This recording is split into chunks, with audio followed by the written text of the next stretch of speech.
What's going on? It's your girl, Rach On The Radio, and we're kicking off another episode of Serving SiRACHa, Serving SiRACHa, whatever the heck you want to call it. Here we are, and with me, we're serving this SiRACHa with some tea. A side of tea. A side of tea. It's Tony's Tea Corner. What's going on? I'm probably not going to look into the camera. We're live right now on my Instagram, Rach_on the radio. I'm probably not going to look at you because I really want to dish it out with Tony here. For sure. So ignore the back of my head, but... I love coming on to Serving SiRACHa. I like Serving SiRACHa. Good. Rachel? I like that better than SiRACHa. Because SiRACHa, you know SiRACHa, but it's a play on words. I leave SiRACHa. it open to interpretation. Yeah. Some people might see it. It's all about the visual. Yeah, it's all about the logo on my podcast. Yes. So check 100%. it out on the iHeartRadio app. You can see it there. It's a cute little Bitmoji thing. Yep. They have a Bitmoji now that has my little Bitmoji holding a bottle of SiRACHa. Naturally, that's going up on the podcast. I'm into that. Thank you. That's amazing. That's like I transitioned from the Bitmoji to a real life photo. Oh, I saw those, by the way. You look fabulous. Oh, thank you. Thank you. Your tea is actually smoking hot. The tea is always smoking hot, and that's Yeah. why I love the combination of the SiRACHa and the tea. Both things that are served best piping hot. Uh-huh. Yeah. Really super spicy. Yeah. So let's start dishing it out. We have a lot of good topics to talk about since we've been on like a hiatus for, 3 weeks? Yeah, 3 weeks. Okay, so we have the goods on a Post-it note here. Here we go. We got to kick it off because me and you love talking about Ariana Grande and Pete Davidson. I feel like we slightly jinxed them. Because we did. When we last talked about them, they were good to go. Mm-hmm. And now it's like, skirt, wedding's off, engagement's over. Yeah. We don't know if they're getting back together. And now they're like kind of hashing out the heat on each other. Yeah, they're having a crazy feud right now. And here's the thing. They're both artists when it comes down to it. Right. I think that they both are entitled to be able to express themselves over whatever art form they choose to express it over. I love that you just said that because even though he doesn't sing, his art is in comedy. Exactly. I agree. So if she's allowed to sing about him, he's allowed to put it into his comedy acts. Right. That's the way that it goes. Mm-hmm. And you know, Ariana has had a really tough year. The Manchester bombing. Oh she my had, gosh. which That was is all in this heartbreaking. year. That was all in this year. You're right. Then Mac Miller passing away. Wild. And then the Pete Davidson drama. Which is still so intriguing to me, and it's so bad. Let's talk about SNL, which is why this becomes more dramatic. Obviously, I think Ari did the right thing by herself to focus on her. I think she needed that time to focus on herself and, realize, look, I just lost a really important person in my life. I can't be trying to plan a wedding right now. Yes. So I think she made the right move there. Is it okay for Pete to joke about it in the midst of her high-strung emotions? Probably not, but that's his art form. That's his art form. Right. And you know what? It worked in her favor because then she had the opportunity to clap back with the power pop single, Thank You Next. Which is so good, by the way. We just It's so debuted good. it for the first time on Q102 today. I freaked out like so hard, so I tweeted it. I was like, guys, get ready. We're playing this at 1 o'clock. You need to come hear it. And it's really empowering. Like, I haven't gone through a breakup in a long time. Yes. But it makes you appreciate the people that kind of put you through that hard time. It does. And you know what? It's very Mariah Carey-esque, like mixed with a little T Swift. It has like that kind of scorned T Swift kind of thing with like those Mariah Carey vocals. And I'm totally obsessed with it. And I think that what is the funniest thing about the song is that there's so many people posting on Instagram like, thank you next, or like tweeting about it. I'm like, you haven't been through a breakup in forever. Right? Like, But what it's do you like think? sassy. Yeah. And you can it's use fun. that for so many things. Like, telemarketer just gave me a phone call. Thank you, next. Thank you. Next.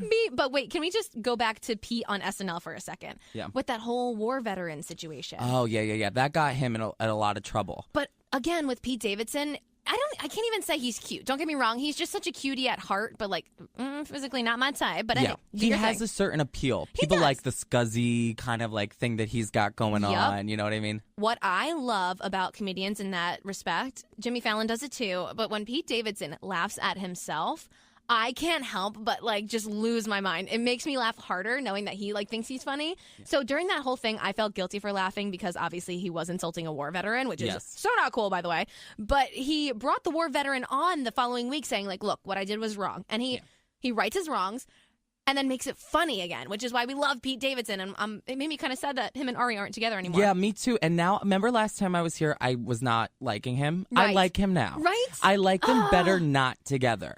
I just don't think that they're a match. I don't think they're a match. I just think that they're both, I don't want to say she's too good for him or he's too good for her. It's not one of those kinds of situations anymore. Right. I just think that they're better. They're powerhouses by themselves. And it should stay that way. And Mo Bacon, the pig, is probably happy without that. What is his name again? Biggie Smalls? Piggy Smalls. I thought it was Mo Bacon. Wait, I just made another pig about pun. Mo Bacon. That was Wait, we haven't heard about Piggy Smalls in a long time. Yeah, what's going on with Piggy Smalls? Where is Piggy Smalls? I thought you were going to adopt him. I did want to adopt Piggy Smalls because now we're pondering if he's in the slaughterhouse or not. Yeah. Okay. This is slightly terrifying. But anywho, so yes, Pete righted his wrongs, made peace with the war veteran. He ends up saying, like, look, because I made a joke about you, you can make a joke about me. Exactly. And he's all like, no, dude, I'm good. Like, we hashed it out, all fair and done. And then they were going to end the segment. And then his phone starts ringing. And it's an Ariana Grande song. And Pete's like, yo, you gonna answer your phone? And he's all like, no, that's inappropriate. That's rude. I don't want to be disrespectful. And they just let it play and let it play. It was so good. So good. I lost my mind. It was a really good way to handle it, I think. Do you think the SNL writers write that, or do you think Pete wrote that whole skit? Oh, I think that he wrote it. See, that is art. Yeah. It's so like cliche and kind of dumb because like that's funny, but like it was really well executed. No, it's art. That's the thing that I don't think people realize is that Ariana writes her own music. Yeah. She's a fantastic singer, and Pete writes his own jokes. Right. And it's all fair game from here on out. And it doesn't sound like anything completely horrible happened within their breakup. I think it was just purely circumstantial. I think that what happened with Mac Miller played a lot into it. I think that it's an emotionally hard time for the both of them. It's very trying on them. I agree. I completely agree. By the way, if you're just tuning in, we're with Tony's Tea Corner. Hey. It's Anthony, and we are loving life right now. You always have the hottest tea to spill. Yeah, for sure. So give us the lowdown on what's going on in Vegas right now. Okay, guys. So for those of you who know me out there and are Tony's Tea Corner fans, I am a Britney Spears. I don't even know what to say. You were born in the 90s, right? Yeah. I'm a Britney Spears connoisseur. Yes. Like I can't even explain the love and compassion that I have for the iconic Princess of Pop, Britney Spears. And so Britney was awarded the title most high-selling, or I forget what it's even called, but she is the highest-selling artist in Vegas of all time. Which is so long overdue. Yes, and she outsold Celine Dion. Yikes. And I then love them both. and then now she's the highest-paid performer in Vegas. She's making something crazy like $1.5 million per show. Per show? Per show. That's not fair. And then because it's ticket sales, merchandise, the rights of the Vegas venue to use her song, so she is killing it. So they just released news that they're going to do a new residency called Domination, and it's to celebrate the 20th anniversary of the hit Baby One More Time. But ticket sales are down for Britney. And it's breaking my heart. I think that she doesn't like to perform live on TV anymore. Right. And so if you don't promote something, nobody's going to buy it. So I think that she's riding a little bit too much on her name and her title as the Princess of Pop, Britney Spears. Right. Michael Jackson coined that term, Princess of Pop, for Britney back in 2001. You're so right. And I think Britney lives off of that title. I also really don't think she wants to be performing anymore, but she wants to make money for her kids. She has so many people on her payroll. Yep. But, doesn't she have enough? No. So I think that after this Vegas residency, hopefully Britney, hangs up the hat for a little while. I don't want it to happen because I love her. I can't even foresee that. No. But you know for her sanity, for her sake, she needs to take a break. I think, were you the one that I was talking to about this? How when Britney jumps on Instagram, it's the most uncomfortable thing for me in the entire world. Oh my God. So it's uncomfortable for you. I love it. It reminds me of a mom. She goes on Instagram. It's just a mom. Well, she is a mom, but it's just total mom pose. She literally is the worst. And I don't blame, I am sorry. I love her, but she's the worst on Instagram. Her planned out skits with her son about how she's going to scare them or how they're going to scare her. And she's like, oh no, you scared me. Oh no, Braden James, you scare me. What are you doing with her southern accent? It gives me secondhand embarrassment and a lot of anxiety when Britney hits Instagram Live. But don't get me wrong, I love her. I think you're very on point. She's kind of out of touch with the more modern style of entertaining. Yes. And I'm very biased too because I'm a Britney Spears stan. I love Britney. What's a stan mean? Dude, this is what the kids are saying these days. Now my so old, but one of my interns, Dante, is here. Maybe he can explain what a stan is. Yeah, if you see the kid running around in the background, it's Dante. Yeah, it's Dante. Wait, Dante, grab that mic right there. Listen to his deep voice. Can you hear me? It's a very, very deep voice. Wait, say it again, Dante. Hello? Oh, yep, you're there. Okay, what How does you stan doing? mean? You're in honestly college. Yes, I'm Okay. a freshman at Villanova. Uh-huh. I've never heard that word before, to be honest. What? You never heard the word okay, Tony. My help. brother told me that stan is stalker fan. But it's a term of endearment. Ariana stans are called the Arianators, or Taylor Swift stans are called the Swifties. Oh, wow. I really botched that one. What did you think it was? I thought Stan was like, oh, I can tolerate you. Like, oh, I stan you. Like, I can stand, oh, but wait, it just Dante minus the just D. pulled it up on Is it Urban Urban Dictionary. Yeah. What is a stan? It's a It's a combination of the words stalker and fan. Refers to someone who is overly obsessed with a celebrity, but it's a term so of it's endearment. Like wig.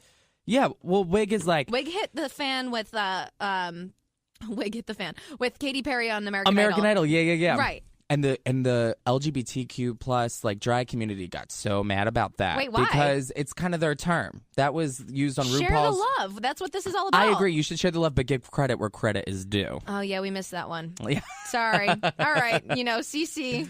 LGBT. Okay. Wait, so we were talking about Britney. We need to get back on that whole topic of lack of ticket sales because lack of ticket sales. And it's really sad because Britney has so many fans. And the thing is, I was reading, her European fans are much, much more vocal than her U.S. fans. Why? So they will, I don't know why. A lot of We're not good stans. I'm a stan. I'm going to buy this. This will be my third time seeing her. Dante finds me entertaining. That's all that matters. Yeah. Oh, Dante is great. So what happens is like a ticket for, I think it's like maybe 50th row is something crazy like $750. Oh, hell no. Which, a lot of people can't afford. Maybe in Vegas if you're like drunk off your ass trying to like go see Britney Spears and say you did it. Yeah. But what was I going to say? That I have PTSD from the whole lack of ticket sales thing because does that sound oddly familiar to you? Oh, you take this one away, Rachel, because this does sound oddly familiar. It happened, cringeworthy. It happened right around the time of Made in America right here in Philadelphia where Nicki Minaj took the stand. Mm-hmm. And it was right after she had just canceled her tour because of lack of ticket sales. Yeah, I can't believe she canceled it because of that. They didn't say that's what it was because of. Oh, okay. But, back here in the music industry, we know some hot topics and it was canceled because of lack of ticket sales. But what I don't understand is how my girl, Nicki Minaj, who I'm not necessarily the biggest fan of nowadays. Oh, no, neither am I. I'm just kind of over that whole nonsense, which we'll get into in a second. Yeah. By the way, sorry, I'm putting up my hair. It's hot in here. But you got to do it. It's hot. It's hot. With all the tea being served and all the SiRACHa in the room, it's getting hot in here. It's getting hot. I love that. Love you. But yeah, so she had lack of ticket sales, and it blows my mind that at the People's Choice Awards, she won not just one. She won 2 People's Choice Awards. Yeah, she bought them. 100%, right? She I'm not bought wrong those for awards. thinking that. She must have used all the money that, because, when the ticket sales, I'm sure being in this industry, right. You can't get all of that money back to the people who bought the tickets. Right. People are being, robbed out of the tickets. I bet she used that money and she bought herself a couple People's Choice Awards. She bought the votes because nobody really likes Nicki Minaj anymore. And I'm sorry about it. And you said it, and we're all thinking it. And I'm getting, a little bit mad right now. Yeah, I think your tea is sizzling. It is sizzling. It is carbonated today. She is walking around Hollywood like she is Nicki Minaj. Guess what? There's a new bitch on the block. I mean, she is Nicki Minaj, but there is a new bitch on the block. Can we talk about who? I'm sorry. Go ahead. Here's who's coming in hot, and you know what? Stand me if you must. But yeah. I think Nicki's being outrun by Cardi B. Me too. They're 100%. in every single category together. At first when Cardi B made it to the scenes, I compared them a lot. I think they kind of look alike, but now that they don't look alike because they're 2 totally different entities and clearly 2 totally different sets of people. Oh, yeah, I agree. And I think that Cardi is gorgeous. I think that she's very natural. I think that she is kind of taking over the genre that Nicki made popular a couple of years ago. Yep. And I think that it's her territory now, and Cardi's just got to run with it. And she's funny, too. That's the thing that's missing with Nicki Minaj, is that Cardi's actually really, really funny. Nicki tries to be funny, though. She's not. Did you watch the People's Choice Awards at all? No, I didn't. It was. I should have. So it was awkward. First of all, she makes no eye contact when she thanks people, which is a huge no-no to me. Like, if you're going to thank somebody, say it to their face. She thinks that she's like Mariah or Britney or Beyonce status. She's not. She was. She was. I think she was. I think she opened up that category for African American women, and she made it. Sure. She made that category, but I think it's starting to be taken over, and she is territorial, and she's not liking it. So that's my 2 cents on it. But she was trying to make jokes about Kim Kardashian's ass and looking so hot and that whatever, and then she's like, "Oh, Michael B. Jordan's gonna take it off of me tonight." Oh, that was really good. That was unbelievable. Wait, where did that come from? Okay, today, mind you guys, today's a weird day, and that was just an extremely crazy thing that just happened. I think that you just channeled the soul of Nicki Minaj. You know how Nicki Minaj has alter egos? She had Roman, who was like, yeah. I just channeled Rachel's inner Nicki, and I feel really weird. My body was just taken over. You're good. Can you do any other impressions? No, I literally don't know what just happened. I don't know where that just came from.